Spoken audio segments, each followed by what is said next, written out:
Чаму посткаланіяльныя краіны так часта мараць пра утопію, а атрымліваюць антыутопію? Калі грамадства дзесяцігоддзямі жыве без свабоды, чаму, атрымаўшы яе, яно так часта зноў выбірае несвабоду? Я беларуская даследчыца і пісьменніца Святлана Пятакова. І на гэтым канале мы размаўляем пра посткаланіялізм, пра мову, ідэнтычнасць, Беларусь і Украіну, і тое, як таталітарная сістэма змяняе грамадства. Мне цікава не проста тое, што адбываецца, а чаму гэта адбываецца. Чаму адны краіны выбіраюць дэмакратыю, а іншыя зноў вяртаюцца да культу правадыра. Гэта асабліва важная размова для беларусаў і украінцаў. Таму што без разумення гэтых працэсаў вельмі лёгка наступіць на тыя ж самыя граблі яшчэ раз. Гэтым, як пачаць, невялікая просьба. Беларускамоўнае змесціва не падтрымліваецца алгарытмамі, і для беларускай мовы немагчыма запускаць Google рэкламу. Таму такія відэа растуць амаль выключна дзякуючы вам. Калі вам падабаецца тое, што я раблю, паставіце падабайку, калі ласка, падпішыцеся, пакіньце каментар і падзяліцеся гэтым відэа. Здаецца, адна з галоўных праблем многіх посткаланіяльных краін – гэта занадта аптымістычнае чаканне ад новага часу, новага лідара, новай краіны.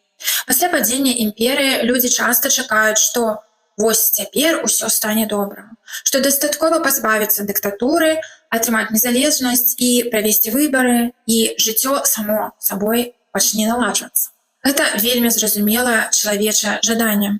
Але праблема ў тым, што свабода сама па сабе нічога не будуе. Яна толькі пачынае адкрываць магчымасці будаваць новае. І вось што рабіць далей, гэта іншае пытанне. І тут пачынаюцца цяжкасці. Многія посткаланіяльныя краіны, такія як Украіна і Беларусь, напрыклад, проста не маюць уласнага гістарычнага досведу працяглай дэмакратыі. Багата пакаленняў жылі ў сістэме, дзе ўсе рашэнні прымаліся зверху, дзе не трэба было дамаўляцца і знаходзіць кампраміс. Не трэба было браць адказнасць на сябе. Не трэба было удзельнічаць у палітыцы нават. Таму, калі свабода нарэшце прыходзіць, аказваецца, што мала хто ведае, як яна працуе. Свабода – гэта не толькі правы, а яшчэ і адказнасць. І вось гэтая адказнасць часта б'е людзям проста па галаве, і яны у шоку знаходзяцца. І калі мы проста бунтуем ад такіх балючых падзей, мы пачынаем пошук хуткіх рашэнняў. Напрыклад, давайте проста зробім усё як у ЗША. Альбо не-не-не, трэба капіраваць усё з заходняй Еўропы, бо мы еўрапейскія краіны. І той, і іншы варыянт для нас гэта неправільна, таму што сляпое капіраванне чужых мадэляў амаль ніколі не працуе. Бо амерыканскія альбо еўрапейскія інстытуты не існуюць у вакуум. Іх часта немагчыма імпартаваць як кампутер альбо машыну. Яны вырастаюць з уласнай гісторыі краіны, дзея культуры, палітычнага досведу і даверу паміж людзьмі. Але, на жаль, замест доўгай складанай працы грамадства часта шукае нешта простае, аднаго чалавека, моцнага лідара, таго, хто нібыта прыйдзе і ўсё вырашыць.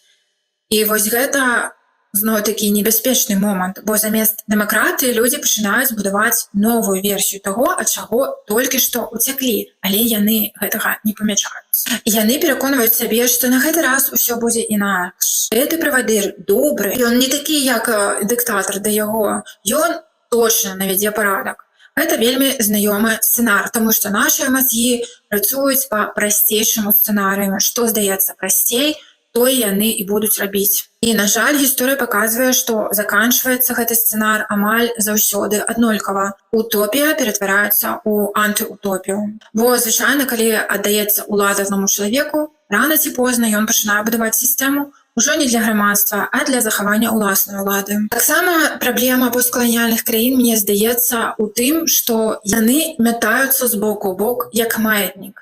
Пасля доўгага прыгнёту яны рэзка ляцяць у адзін бок, а потым у другі, злева направа. Спачатку могуць прыйсці левакі і пабудаваць там 4-8 гадоў грамадства, а потым гэты маятнік качне абсалютна ў правы бок і ультраправы прыходзіць, і грамадства разрывае проста на часткі. І хістае ад поўнай свабоды да жадання поўнага кантролю, ад рэвалюцыйнага аптымізму да поўнага расчаравання. Гэты маятнік кідаецца з боку ў бок, пакуль грамадства не навучыцца не кідацца ў крайнасці і заўсёды ставіць дабро і добрае для ўсяго грамадства вышэй за ўсё і знаходзіць кампраміс з гэтай пазіцыі. Не шукаць чароўных рашэнняў. Мы у постсаўке маем магічнае мысленне. Вельмі часта гэта трэба бачыць і разумець.